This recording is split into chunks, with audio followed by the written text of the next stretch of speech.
बंधु माने आपणकर धैर्यर बंध भांगिबाकू जाउछि कारण आज राति 11 मंगल तांकर तीव्र शक्ति को मुक्त करने जाउछंती जहां आपणक जीवन रे चारोटी बड़ नाटकीय परिवर्तन आनिब एते गभीर परिवर्तन जे आपणकू ताहा स्तब्ध करिदेब। आपणकर मन हुए तो कौन हेबाकू जाउछि ताहा प्रक्रियान्वित करबाकू संघर्ष करिपारे कारण आपण केबे स्वप्न रे भी भाबी नथिबा घटना गुड़िक प्रकाशित हेबाकू जाउछि। आपण उत्साह एवं आशारे एबे अभिभूत हेबे जे नित आपणकू दूरेई देब।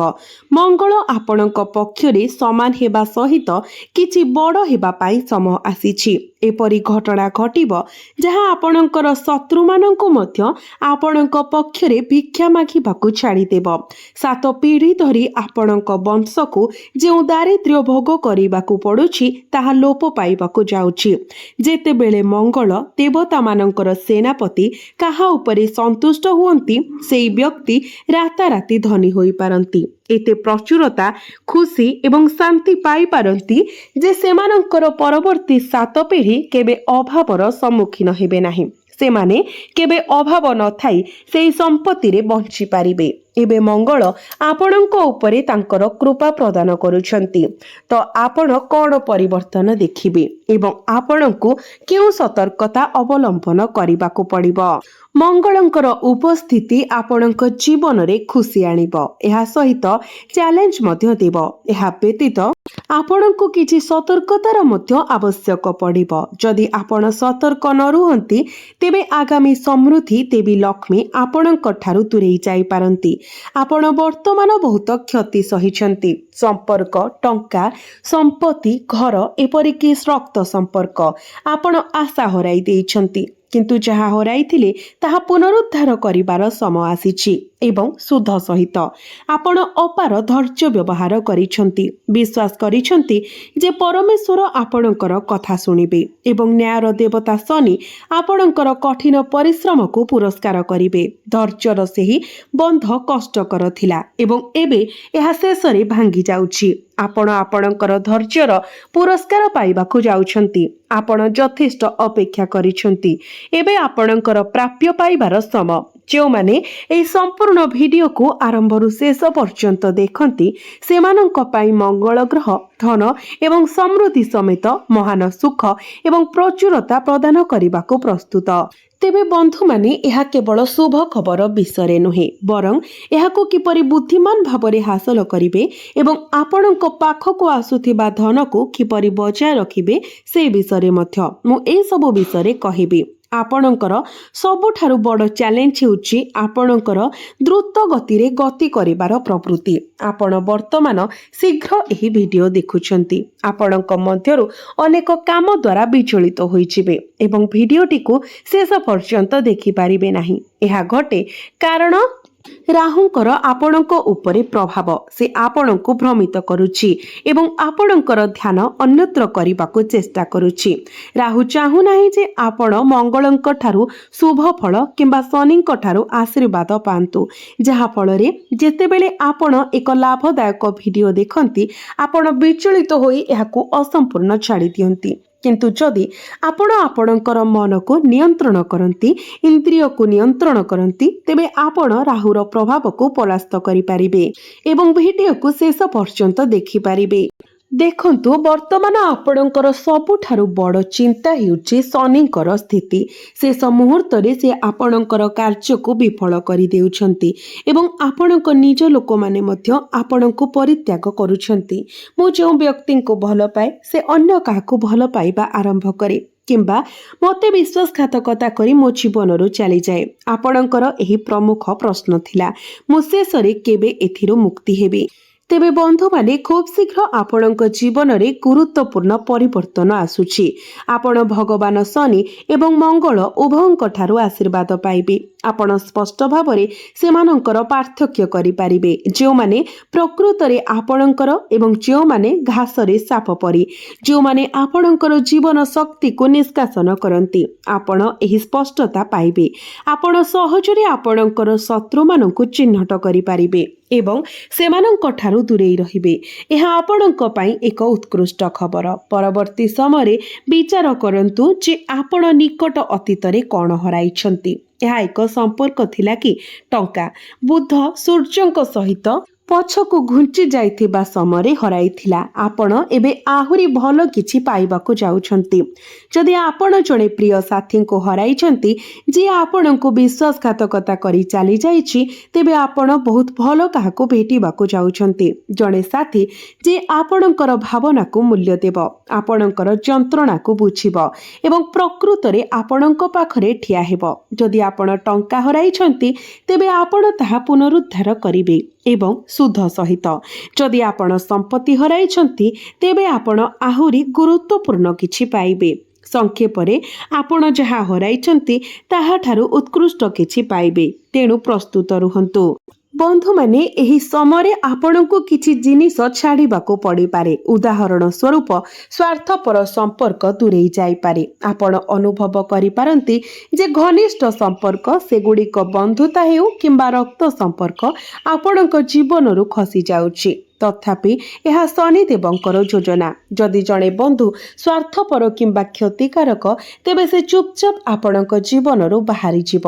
ଯଦି ଏକ ସମ୍ପର୍କ ଶୋଷଣକାରୀ କିମ୍ବା କ୍ଷତିକାରକ, ତେବେ ଏହା ସ୍ୱାଭାବିକ ଏବଂ ସହଜରେ ଆପଣଙ୍କ ଠାରୁ ଦୂରେଇ ଯିବ। ଆପଣ ବୁଝିବା ଉଚିତ ଯେ ଶନି ଆପଣଙ୍କ ଜୀବନରୁ ଲୋକଙ୍କୁ ବାହାର କରିବାର ଏକ ପ୍ରକ୍ରିୟା ପରିଚାଳନା କରୁଛନ୍ତି।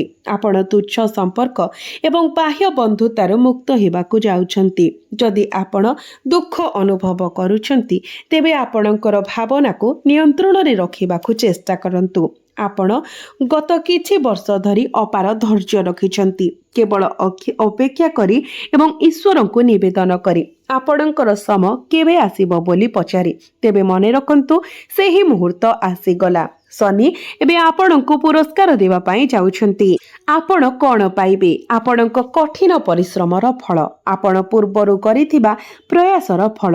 ଉଦାହରଣ ସ୍ୱରୂପ, ଯଦି ଆପଣ ଟଙ୍କା ଋଣ ଦେଇଥିଲେ ଯାହା ଫେରସ୍ତ ମିଳିପାରୁନଥିଲା, ତେବେ ଏବେ ଚେଷ୍ଟା କରନ୍ତୁ ଏବଂ ଆପଣ ସେହି ପାଣ୍ଠି ପୁନରୁଦ୍ଧାର କରିପାରିବେ।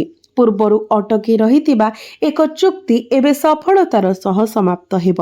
ଏଗୁଡ଼ିକ ବହୁତ ସକାରାତ୍ମକ ବିକାଶ।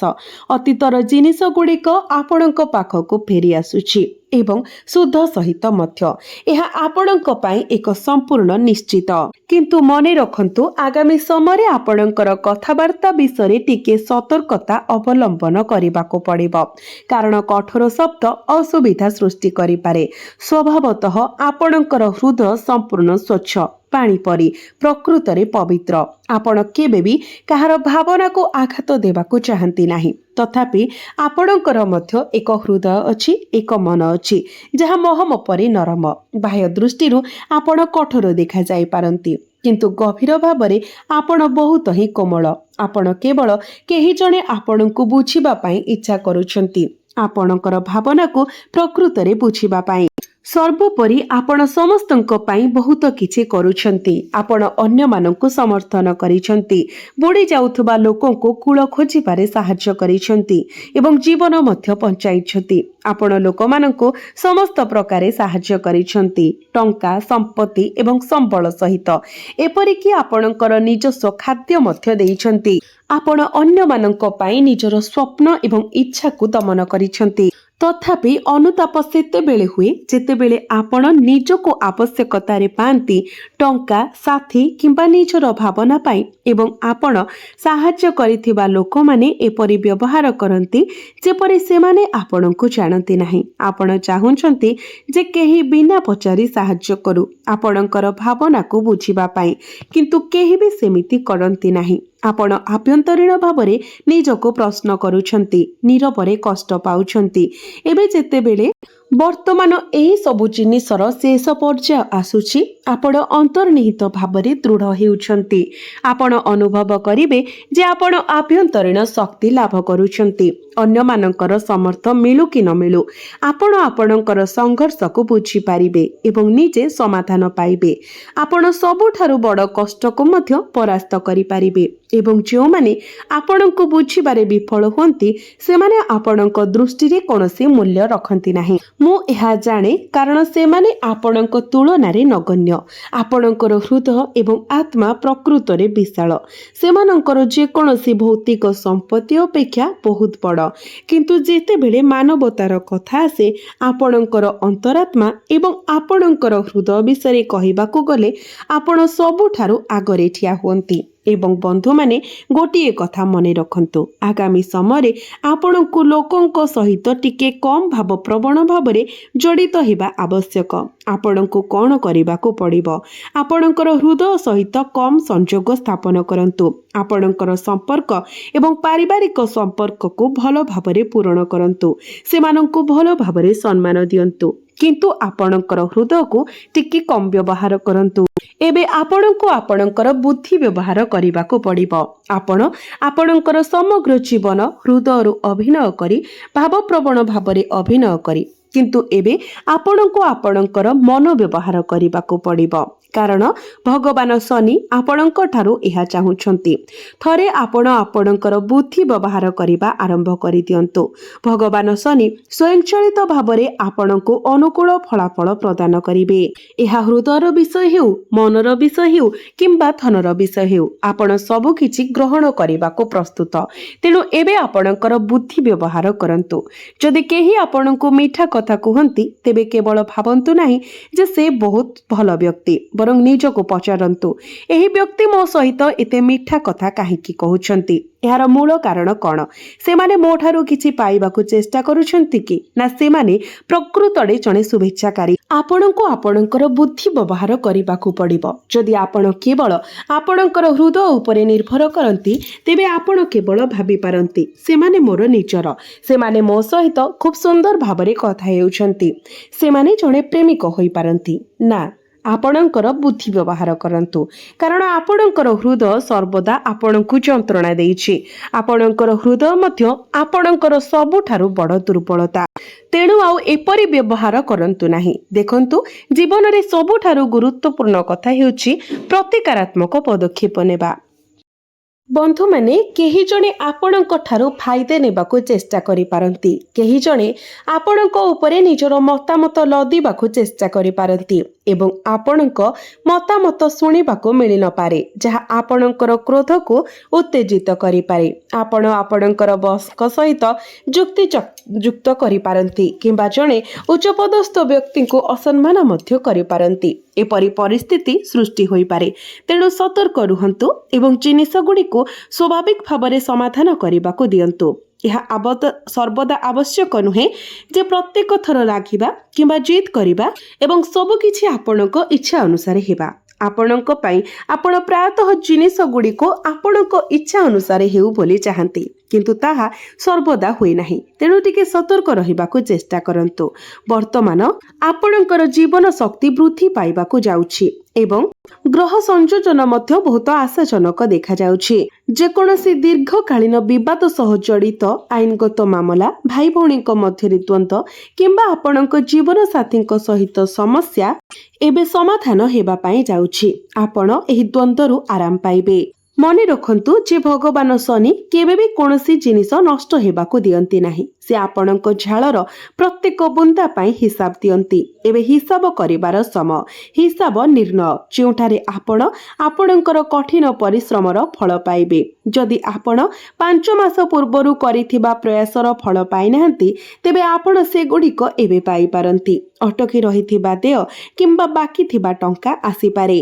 ଆପଣଙ୍କର ପରିବାରର ଲୋକମାନେ ମଧ୍ୟ ଆପଣଙ୍କୁ ବୁଝିପାରିବେ। ପୂର୍ବରୁ ଆପଣଙ୍କ ପରିବାର କିମ୍ବା ଆପଣଙ୍କ ପତି କିମ୍ବା ପତ୍ନୀ ବୁଝିପାରିନଥିଲେ ଯେ ଆପଣଙ୍କ ଜୀବନରେ କ'ଣ ଘଟୁଛି କିମ୍ବା ଆପଣ ଆପଣଙ୍କ ହୃଦୟରେ କେଉଁ ବୋଝ ବହନ କରୁଥିଲେ। ଆପଣ ଏହାକୁ ଅଂଶୀଦାର କରିନଥିଲେ ଏବଂ ସେମାନେ ମଧ୍ୟ ବୁଝିନଥିଲେ। ତଥାପି ବର୍ତ୍ତମାନ ଜିନିଷଗୁଡ଼ିକ ଏକ ଅତ୍ୟନ୍ତ ସକାରାତ୍ମକ ମୋଡ଼ ନେଉଛି। ସବୁଠାରୁ ଗୁରୁତ୍ୱପୂର୍ଣ୍ଣ ସତର୍କତା କ'ଣ? ଆପଣଙ୍କ କମ୍ପାନୀ ଆପଣ ଯେଉଁ ଲୋକଙ୍କ ସହିତ ଜଡ଼ିତ ଅଛନ୍ତି ସେମାନଙ୍କ ପ୍ରତି ବିଶେଷ ଭାବରେ ସଚେତନ ରୁହନ୍ତୁ, ନଚେତ୍ ଆଇନଗତ ସମସ୍ୟା କିମ୍ବା ଆପଣଙ୍କ ପ୍ରତିଷ୍ଠାକୁ କ୍ଷତି ହେବାର ଆଶଙ୍କା ରହିପାରେ। ଏହା ସହିତ ଅନାବଶ୍ୟକ ଖର୍ଚ୍ଚକୁ ଏଡ଼ାନ୍ତୁ। ଆପଣଙ୍କୁ ବର୍ତ୍ତମାନ ଟଙ୍କା ସଞ୍ଚୟ କରିବାକୁ ପଡ଼ିବ, କାରଣ ଆଗାମୀ ସମୟ ଆର୍ଥିକ ଦୃଷ୍ଟିରୁ ଗୁରୁତ୍ୱପୂର୍ଣ୍ଣ। ସତର୍କତା ଆବଶ୍ୟକ କରୁଥିବା ପ୍ରମୁଖ କ୍ଷେତ୍ର ହେଉଛି ଆପଣଙ୍କର ସ୍ୱାସ୍ଥ୍ୟ। ଯଦିଓ ଆପଣଙ୍କର ସ୍ୱାସ୍ଥ୍ୟ ଭଲ, ଏହାର ଅର୍ଥ ନୁହେଁ ଯେ ଆପଣ ଅସାବଧାନ ରହିବେ। ଅବହେଳା ଭଗବାନ ଶନିଙ୍କ ଠାରୁ ଦଣ୍ଡ ଆମନ୍ତ୍ରଣ କରିପାରେ ଏବଂ ଯେକୌଣସି ସ୍ୱାସ୍ଥ୍ୟ ସମସ୍ୟାକୁ ଆହୁରି ତୀବ୍ର କରିପାରେ। ତେଣୁ ଆପଣଙ୍କ ସ୍ୱାସ୍ଥ୍ୟ ପ୍ରତି ଆଦୌ ଅସାବଧାନ ହୁଅନ୍ତୁ ନାହିଁ। ବନ୍ଧୁମାନେ, ଏପରି କିଛି ଘଟଣା ଘଟିପାରେ ଯେଉଁଠାରେ ଅନ୍ୟ କେହି ଭୁଲ କରନ୍ତି ତଥାପି ଆପଣଙ୍କୁ ପରିଣାମ ଭୋଗିବାକୁ ପଡ଼ିପାରେ। ତେଣୁ ବୁଦ୍ଧିମାନ ଭାବରେ ଆପଣଙ୍କର ସାଥୀ ବାଛନ୍ତୁ। ଅପ୍ରୀତିକର ଚରିତ୍ରମାନଙ୍କ ସହିତ ସମ୍ପର୍କ ରଖିବାରୁ ଦୂରେଇ ରୁହନ୍ତୁ। ଅନ୍ୟଥା ଯଦି ସେମାନେ କୌଣସି ଭୁଲ କାର୍ଯ୍ୟ କରନ୍ତି ତେବେ ଆପଣ ମଧ୍ୟ ଜେଲରେ ପଡ଼ିପାରନ୍ତି। ସେମାନଙ୍କ ସହିତ ସମ୍ପର୍କ ରଖିବା ଦ୍ୱାରା ଆପଣଙ୍କର ପ୍ରତିଷ୍ଠା ନଷ୍ଟ ହୋଇପାରେ। ତେଣୁ ବୁଦ୍ଧିମାନ ଭାବରେ ଆପଣଙ୍କର ସାଥୀ ବାଛନ୍ତୁ। ଆପଣଙ୍କୁ ଆପଣଙ୍କର କ୍ରୋଧକୁ ନିୟନ୍ତ୍ରଣ କରିବାକୁ ପଡ଼ିବ। ଆପଣ ଏପରି ବ୍ୟକ୍ତି ଯିଏ ରାଗିଗଲେ ନିଜକୁ କ୍ଷତି ପହଞ୍ଚାନ୍ତି। ତେଣୁ ଏହାକୁ ନିୟନ୍ତ୍ରଣରେ ରଖିବା ପାଇଁ ଚେଷ୍ଟା କରନ୍ତୁ।